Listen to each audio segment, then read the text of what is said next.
amabuye y'agaciro dufata urugero barega u Rwanda aba hubaya nk'uko Kisekedi ahita hubaya mirubaya sibyo muri Masisi hirya gatoya ayo mabuye ari kure n'imihanda kuyavanayo byahenda kuri twakwicukurira yo mu Rwanda kindi ntabwo ibihugu byose byangwa tujya bihana n'abashinwa baza muri ibyo bintu abahindi baza muri ibyo bintu Pakistan Qatar zaza mu bintu nk'ibyo ngibyo by'ubukumbavu oya je nabwo bafite abantu bakomeze bakore The artificial border was made by men.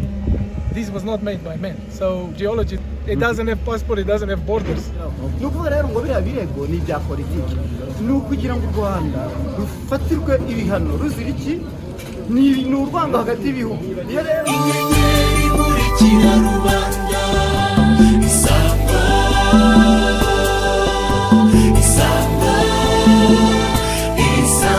star. How can you justify the people who are saying Rwanda still mines from the DRC? So look, I'm a geologist, right? So from a geological point of view, it's a ridiculous accusation because we have the same belt. It's called Kibara-Dangole belt, coming from Lubumbashi, going through Kivus and going to Uganda.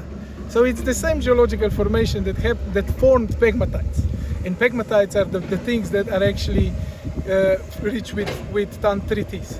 So it's exactly the same thing here. The artificial border was made by men. This was not made by men. So geology doesn't have borders. And it doesn't have passports? No, it doesn't have passport, it doesn't have borders.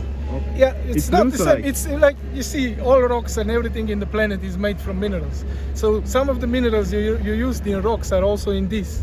But what we do is we take the rich mineral, we call rich, tantalum, tin, iron, the heavy minerals, is something that is specific for pegmatite ore.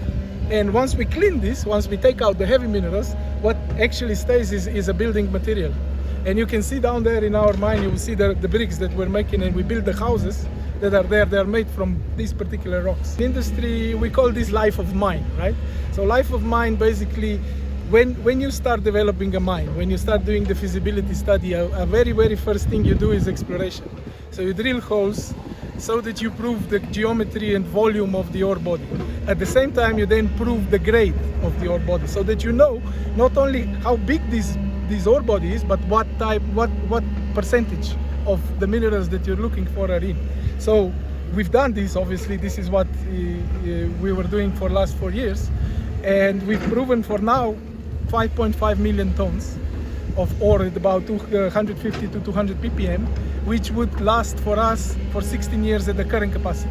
You've told me that this chain of mountain contain minerals. Yes. Sure. And maybe the next one does. You can see here there are many white people, like my whitish type of rocks here. You can go around with moto or anywhere you go walk. You will see people who have made small holes. So there is indication that mineralization extends well outside of this, but we have not proven it yet. So the way the international industry of mining works is it doesn't just mean that it is enough because you think you have the minerals. You actually have to prove them. So when the way you prove them, you have to drill holes. Then even that just tells you that you have the minerals, but then you have to do economic feasibility to see whether these minerals are actually economical to extract. Because you might have the minerals, maybe it's not enough, it will cost you more to extract. And here it was the perfect site. Here is okay. I mean, it's never perfect. It's always better to have more, right? Right. But it's very economically viable, yes. And you are the first in Africa? No, we are the first in Africa with industrial mine in tantalum. Yes. Okay, I think as far as I'm aware of it, at least, I don't think there is a bigger mine in tantalum in Africa, industrially mined. I know there are mines in Congo, but they're all artisanal. Even Rwanda has a lot of artisanal mines. But Rwanda, since we got in 2018 here, Rwanda has changed substantially. I have seen at the beginning everybody was mining, like going in the holes and things. This has changed a lot in the last only 7 years. But in reality, you can look through the historical archives. Rwanda was a substantial contributor to the tin mining back in the 1940s and 50s. And let's face it, the geology does not have passports. Rocks don't get to a political border and say, okay, we stop here. Yeah? This whole belt is the whole region. It even crosses into Burundi and up in Uganda. It's the whole region. So you cannot say, just because there's a political border invented in the last 125 years, all of a sudden rocks that have been here for multi-millions of years have changed location. It's not viable. And so you can see here, we have a very solid investment. You don't see thousands of people, but that's because that's a very unsafe way to mine. The more miners you have crawling in tunnels, the more people that die. And we all know artisanal mining has got a reasonably poor reputation for all the human rights abuses that have taken place over the last 40 years. kumva ko muri Kigali hashobora kuba hari zahabu ariko idafite abacukuzi. Oya ntabwo ari byo. Ntabwo ari uko babivuze. Babonye ibimenyetso ko yabihari ariko iramutse ihari ku bwinshi ntekereza ko na kino kigo kibishinzwe cya RMB cyahamagara abashoramari bakaza kuyicukura. Kari akantu gakeya uko nabyumvise nuko nabisesenguye niyo mpamvu batabishyizemo imbaraga. Ese biramutse ko zahabu irahenda cyakora kuyicukura no kugira ngo iboneke byahenda. Byasaba no kwimura abaturage cyane ku buryo imbaraga washyiramo na zahabu wavanamo bitaba bihuye. Ni abanyabwenge reka neza abantu bakoresha abamari ringana nk'ikirumva ibyo bintu babyirengagiza nkana. Oswani ntawe nk'umuntu nk'umunyamakuru mukuru wari usanzwe ufite amakuru ahagije ku bucukuzi bw'amabuye y'agaciro. Nari nzi za zahabu ko babicukura ahantu mu bishanga bakayungurura, ahubwo buriya naje kuvumbura ko niko nabitekereje mu buryo bw'abaturage ko baba barimo gushaka zahabu biriya bintu bajugunye bishobora kuba birimo andi mabuye y'agaciro. Naho nko kwinjira mu buvumo bwa mbere byari bibaheranya akabingo. Urabizi ko twagenze metero nka magana angahe 700 kugenda no kugaruka. Ubu hano nabwo tugiye kwinjiramo turebe. So ni ibintu bishimishije, ahubwo igihe nikigera abantu bajya baza bakora ubukerarugendo banishyuze gusuramo uyishyura. Nibyo no ubukerarugendo ni na adventure. Ntabwo ari ukugenda ahantu hakuryoheye gusa, n'ahantu hari n'ibyago ukajyayo ukamenya n'ibyaho utahagwa gusa ukavunika ukumva reba nk'akazi bano bagabo barimo gukora ukabibona. Hanyuma wabona igihugu gitekanye, babona igihugu kitera imbere, ukamenya ko n'abantu babivunikira. Twebwe tuba ku munwa kuri mikoro tukagira ngo nitwe ibitangazo abacukuzi ngo bafite impungenge z'uko isoko rishobora kugira ikibazo kubera ibi bihano u Rwanda ruri gufatirwa. Wowe analize zawe urabibona? Amabuye y'agaciro ntabora, urumva si ibishyimbo ngo biramungwa, si inyanya ngo zirabora.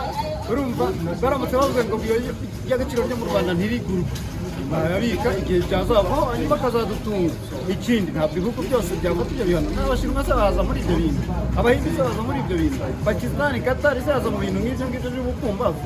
Oya njye ntabwo bafite. Abantu bakomeze bakore bacukure ikintu nge nakwanga mu bintu bijyanye n'ubucukuzi bw'amabuye y'agaciro igihe byabangamira abaturage bikababuza amahwemo bikabakenesha, ariko niba bimurwa neza bagahabwa ingurane ikwiye ubuzima bwabo bugahinduka bakaba bwiza kurusha uko bari iryo cukura ntacyo ritwaye. Kuko nanjye nemera sustainable development, amajyambere arambye ni iki? Nateza imbere ab'uyu munsi ariko atabangamiye n'abazaza mu myaka izakurikira. So ntekereza rero ko mu Rwanda ibintu bigira agaciro. N'umu-influencer akaba n'umunyamakuru Oswakim asigaranye iki kuri uru rugendo rwo gusura ahacukurwa amabuye y'agaciro hirya no hino mu gihugu bijyanye na allegation za Congo, iz'Ububiligi n'indi miryango mpuzamahanga? Ikintu cya mbere reka mbisubiza nari umu-influencer ndetse ntari n'umunyamakuru, mbisubize nk'umuntu usesengura kuko ndi analyst. Icya mbere amabuye y'agaciro dufata urugero barega u Rwanda aba hubaya nk'uko Kisekedi ahita hubaya ni rubaya, sibyo? Muri Masisi hirya gatoya ayo mabuye ari kure n'imihanda kuyavanayo byahenda urutwa kwicukurira ayo mu Rwanda kandi abashakashatsi bavuga yuko ari igifute, ntabwo avanze n'ibindi bintu bidafite akamaro. Hanyuma wabonye nk'amatoni hariya Nyakabingo basarura, wabonye amatoni hano basarura, wabonye amatoni hariya twasuye Rwamagana basarura, noneho urebe ibijya ku isoko no mu Ngorore, ahubwo ayo yandi yabaza hano kugira gute ayako yihagije, ahubwo ni byinshi batari banageraho. Ni ukuvuga rero ngo biriya birego ni ibya politiki, ni ukugira ngo u Rwanda rufatirwe ibihano ruzira iki? Ni urwango hagati y'ibihugu. Iyo rero uhanganye n'umuntu mu buryo bwa cyanzi iturufu yose niyo yaba ari impimbano niyo yaba ari ingome urayikoresha. Ubwo rero birazwi n'abana banyaburayi barabizi, bapimye hano kera mu 1930 baza amabuye y'agaciro ari mu Rwanda, ireme ryayo, imbaraga bifite agaciro kayo, nabo ubwabo barabyivugira mu nyandiko zabo. Urumva? Bityo rero biriya birego bariya abantu babisesengura ngo kakanama k'impuguke kayiwe kabyirengagiza kandi amabuye y'agaciro mu Rwanda se none se Imana yararemye irayashyizeho imipaka, iravuga imipaka ishingiye kureba ngo amabuye y'agaciro agarukira hano naho turakina umupaka. No, amabuye y'agaciro mu Rwanda arahari, Imana arahari. Twahereye Kabingo muri bishop ya Birombe hoje twari kwamagana n'uyu munsi ahantu hose uzasanga abazungu baratangiye kwacuma muri za akaba nacyo kimenyetso kigaragaza ko abazungu bavuga ibintu rimwe na rimwe bakabirenzaho u Rwanda nta mabuye dufite, kandi ari bamwe mu bagize gute bakandagira ikirenge muri ibi birombe kugira ngo bajye ubona ibimenyetso by'amateka. Ibyo turi kuvugana natwe twabibwiye kandi twanabyiboneye muri rusange n'abashakashatsi cyangwa se iki kigo cy'igihugu gishinzwe mine gazi na peteroli gikwiye gushyira imbaraga muri ibi bintu kugira ngo aya mabuye tubitse mu Rwanda akomeze agira ati acukurwe ajyanwe ku isoko mpuzamahanga. Ibi birakoraho n'urujijo rw'abanyamahanga kuko bavuga ngo u Rwanda bunama. Iki ni kimwe mu bimenyetso bigaragaza ko u Rwanda muri wa muhora uva muri Tanzania, Burundi, Uganda, u Rwanda ndetse na Congo nta hantu Imana na hamwe yageze iravuga ngo aha ngaha amabuye arahagaze muri rusange.